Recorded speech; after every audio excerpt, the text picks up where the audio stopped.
Good morning, everybody. I'm delighted to be able to speak just on behalf of the HATS network, and delighted that Tourism NI has put the spotlight on what we know is obviously a business-critical issue in terms of our people. So my role on the agenda this morning is really to give you an update from the perspective of the HATS network, and I'm also standing in to give an update for Springboard, as Katrina is not able to be with us this morning.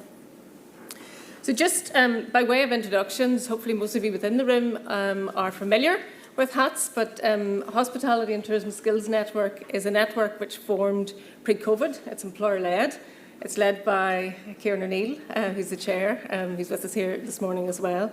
And it's a number of employers from across the sector who are committed to workforce development, who came together pre-COVID with the ambition to actually look at tackling issues around the attraction and the retention of talent in the sector, with the longer term ambition to be able to make sure that we can secure a sustainable talent pipeline. So the network itself, its membership is quite broad and diverse. It is a collaboration. We bring together employers. I'm delighted to see there's a number of employers in the room that are part of the network, alongside partners in government, education and our trade partners as well. The objectives of HATS are really threefold. So we have an action plan and our work streams that are supported by working groups from both industry and key stakeholders that are focused on the area of attraction, retention, and the other piece in terms of the engagement bit is really where we're working alongside key stakeholders in terms of government and education to be able to leverage the skills investment that's there to be able to help deliver on our objectives around maximising promotion of the sector and supporting the retention of employees within the industry through appropriate training and development. I mean, ultimately, what we are looking to do and need to do as an industry is it's about inspiring new talent to come into the sector and inspiring those that are in it to remain. So just a flavour of some of the things that we've been doing over the last couple of years and that are ongoing. Obviously, as part of the Attract work stream, we've been working with Tourism NI on the campaign, which obviously Roisin has touched on, which came in early in the year. And I think the campaign was actually very positive from the perspective of actually giving and growing an awareness, particularly coming out of COVID, about the opportunities within our sector. And that's something we look forward to in terms of the next tranche of communications as well.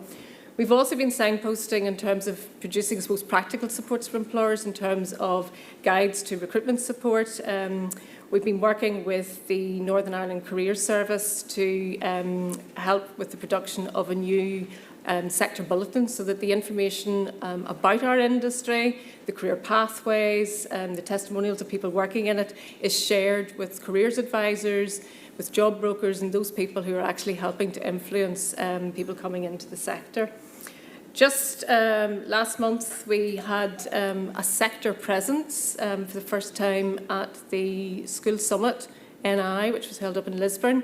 And delighted that the Minister happened to pop in at an opportune time to support us in terms of engagement. That stand was brought to life by people from within the industry who contributed to come along over the couple of days to profile the jobs they're doing. We've got obviously a lot of interactivity within the sector, and it was able to be very positively demonstrated over those couple of days.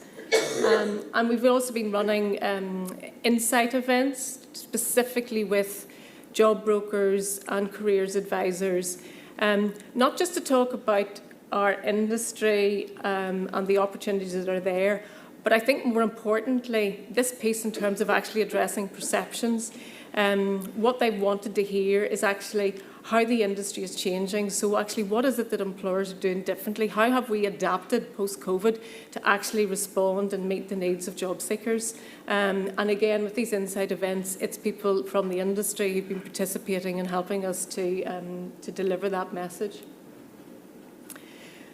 Thanks to some support from Tourism NI again, under this work stream we've been able to develop 28, I'm delighted to say, video career stories which have had their final edit, and we're now looking at actually how that will be disseminated out. So it covers a range of people working across all roles, back of house, front of house, across hospitality and tourism, visitor attractions, hotels, restaurants, etc., who absolutely thrive and convey such passion for the work that they do. And it's critical that we actually use that as part of our communication going forward in terms of letting people hear the stories of people who have progressed and love this industry and what's great about it. The retention piece is obviously a critical piece within this whole people agenda that we're focused on as well. We're not directly involved in the delivery of training programs per se, but looking to actually signpost employers to the support that's out there in terms of training and development. So we've published a guide in terms of the skills-funded support that's out there. And I know more recently the Department for the Economy have made available, it's 100% funding now in terms of their skills focus funding to be able to support employers to upskill people within the workplace. We also, earlier in the year, run alongside the research which Roisin has reflected on, we had our own survey, What Matters survey, and this was went out to people working in the industry with a view to see actually what matters to them and what would keep them in the industry in terms of retaining them. So I'll touch on that just as we go forward. Again, just a couple of weeks ago, we've launched out a new guide to apprenticeships with a focus specifically on hospitality. This is about, again, being able to show and to demonstrate that we have career development pathways and actually that vocational route in being able to come in and to train and develop through. And that's something that's been shared with schools. And we have a number of employers who are featured within that, who are showcasing examples of their apprentice stories and actually where they've come to. And I hope, this is really a first initiative this year, but I'd like to see that we, as a sector, are having more employers that are signing up to an industry-led apprenticeship recruitment drive and bringing people in that way as well as one of the solutions. And we have a management and leadership programme as a pilot, which is working at the moment. We had some colleagues over earlier in the year from Scotland, looking at what they've been doing around addressing talent management. And we've been fortunate enough to be able to pick up one of their programmes at the supervisory level. Again, thanks to funding from Tourism NI as a pilot. And we have 20 young supervisors from across the sector that are going through that programme at the moment, which is a critical piece in terms of actually supporting the retention of talent. And we hope that we'll be able to build on that with further programmes locally as well. The Engage piece is really the bit that HATS as a network, it doesn't hold the purse strings and the budget, but what we're doing is making sure that we have a voice at the right tables with the right people who have a role to play in career development, skills development, to be able to influence that investment and policy in our favour to respond to challenges within the sector. I suppose one of the critical ones for us is the new Northern Ireland Skills Strategy, which sets out the policy over the next 10 years around skills strategy to be able to address the issues for all sectors of the economy. So we've had a key role in feeding into that and certainly quite keen that as a sector that we can support some of the implementation.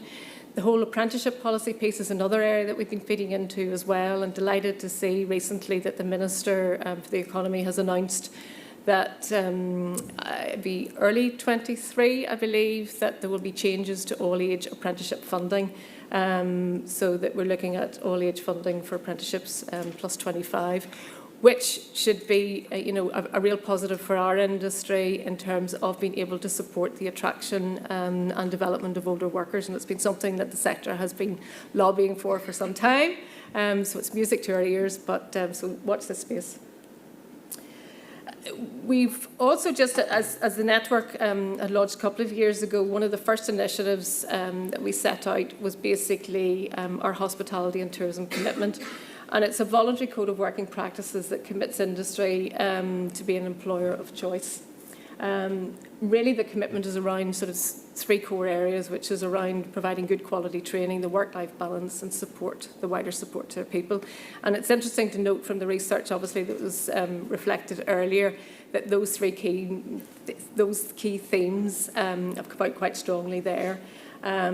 Delighted to say that in terms of the uptake, in terms of sign up to the commitment, we have over 100 employers who've signed up to the commitment. So this is part of our approach to actually changing the narrative that's out there about our industry and the perceptions. And this is a journey that we're on. But the more employers that are signing up and committing to this and demonstrating that we're offering, a quality job experience, we'll crack it. The commitment, I'm not going to go into the detail, but again, probably similar to Roisin, all of these resources and supports are on both the HATS network website and they're also on the Tourism NI hub. But the commitment itself is made up of 10 golden rules to attract and retain talent, and that's what we're asking employers, key principles to sign up to as part of the commitment within their business. And this has not been thought up in a darkened room. It's actually been devised by employers and it's been adopted here locally in terms of rolling that out. We've also produced, just to run alongside it, particularly for the benefit of smaller employers, a webinar series. And again, thanks to Tourism NI. I keep looking at Carolyn here. I mean, we can't do our work without being able to leverage support from others for some of the activities. So we produced a webinar series. There's 8 webinars covering recruitment and retention. We've brought in experts from across the field, from a range of different organisations, to be able to support smaller businesses in adopting and implementing the principles that are in the commitment. And the topics, as you can see, cover everything from one of the first ones, which is actually through the University of Ulster. It's giving just a short, these are all, I think, no more than about 30 minutes. So we wanted to have webinars that are short, easily accessible, so you can watch them on demand. The first one really is looking at the labour market. So just giving, we all know that the labour market is extremely tight, but this gives a bit of an insight to actually better understand what's going on within the labour market and actually where the potential labour pools are. And it does point to the fact, I suppose, what we would look at as the non-traditional channels of labour around a term that I'm not comfortable with, but the economically inactive. So I suppose all those people that make up part of that employment pool or potential employment pool that some employers within the sector are looking to, but that we could perhaps direct our attention to. And that's everything from your people who've taken early retirement, people with disabilities or that have got childcare responsibilities, etc. So the rest of the topics cover a range of those areas around health, well-being, training and development, etc. So people can dip in and out of them. We've also, again, for ease of access, put together a toolkit which takes the best bits in terms of what are the key takeaways, the presentation slides and the resources that go along with any of the webinars that people can dip in and out and dip out of. And again, that's all available both on the TNI side and ours. To share a little bit in terms of research, just to complement what Roisin had delivered earlier, the employee survey, or What Matters survey that we went out to industry with early in the year to employees. We had 170 responses. We produced a simple infographic. Again, you can download it in full, but just to kind of give a flavour of the top things that matter to employees, you'll see the top 5 most important criteria to make employees stay in their job. And what we also did was we went out to a number of leading employers across the sector to actually find out what they're doing to offer a quality job experience around a number of themes: better perks, incentives, reward and recognition, improved communication and clear progression pathways. Again, I'm not going to steal the thunder of the panel because I know Joe's going to be able to extract some of the things that the employers that are speaking on the panel today are doing. But again, probably similar to Jill's sheet, you can use this as a reference point to look and see actually, what are some of the things, are you doing this, and it might actually give inspiration for other areas. So say there's an infographic with all of that information there that you can access. The other bit that I've been asked to step in and basically is to cover just an update in terms of development with Springboard, the charity that's promoting careers within the sector and is an active partner within the HATS network. Katrina, through Springboard, has again accessed some support through Tourism ANI for an educational roadshow, which is being offered out to schools across Northern Ireland.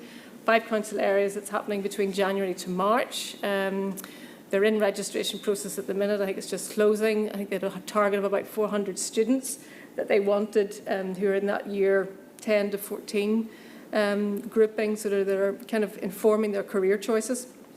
And there's 340 students that have signed up for it already, which again is very positive and heartening to know that that's the level of interest that's actually coming through from schools in terms of wanting to participate in these days. So there's days that are being organised with schools to give an insight with activities, interactive activities about the sector so that they learn more about the industry, the opportunities.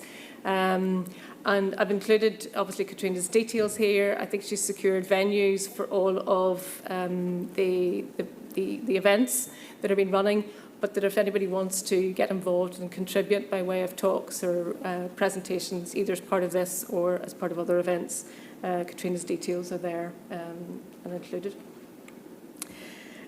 Obviously, I mean, we have the research this morning, and we're all looking at basically, I suppose, we're on a trajectory in terms of the industry building back. I have a very positive outlook in believing that, our industry can build back, and it can build back better, and that we have a real opportunity in terms of changing the narrative and perceptions around our industry. But there's work to be done.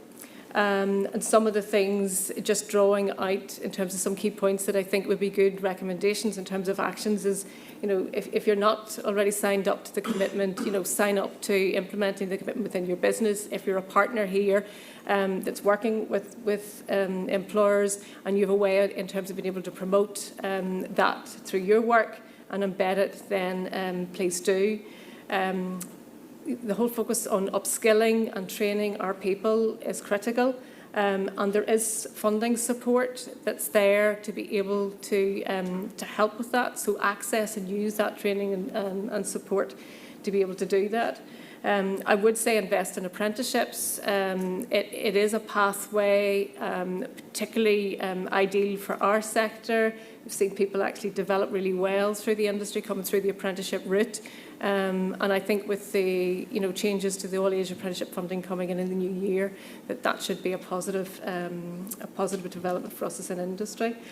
I'd also say to pay particular attention to our managers and leaders within the business, because that is a critical piece in terms of retention. We're very good as an industry at promoting and developing people who technically are very good, but actually we need to look and see, are we ensuring that we're giving those people the skills and the knowledge and the confidence and the training to be able to support them to be managers that can work in a post-COVID situation where they're able to, to motivate and to engage and to support their people within their teams.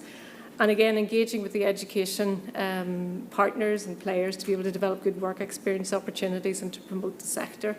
And linked, I suppose, to the first one that was up on the poll there about these non-traditional, how to tap into the non-traditional labour pools and those channels. There are employment partnerships that are out there, so it's about connecting with those partnerships to be able to access the wider labour pools. And I know through the HATS network itself, we are working in a collaboration. There's labour market partnerships that exist with each of the council areas that are there locally to be able to help employers to try and link people back into employment. So we're looking at some pilot activity to see how we can work and collaborate with the labour market partnerships in our sector to be able to bring people in for roles where there are opportunities.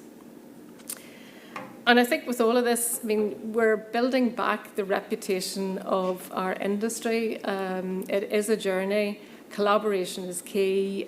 We are stronger together. And certainly from the perspective of HATS, we're committed to continue to play our part in collaborating with both the industry and with partners to tackle the issues around attraction and retention once and for all. So thanks very much, and look forward to the rest of the session.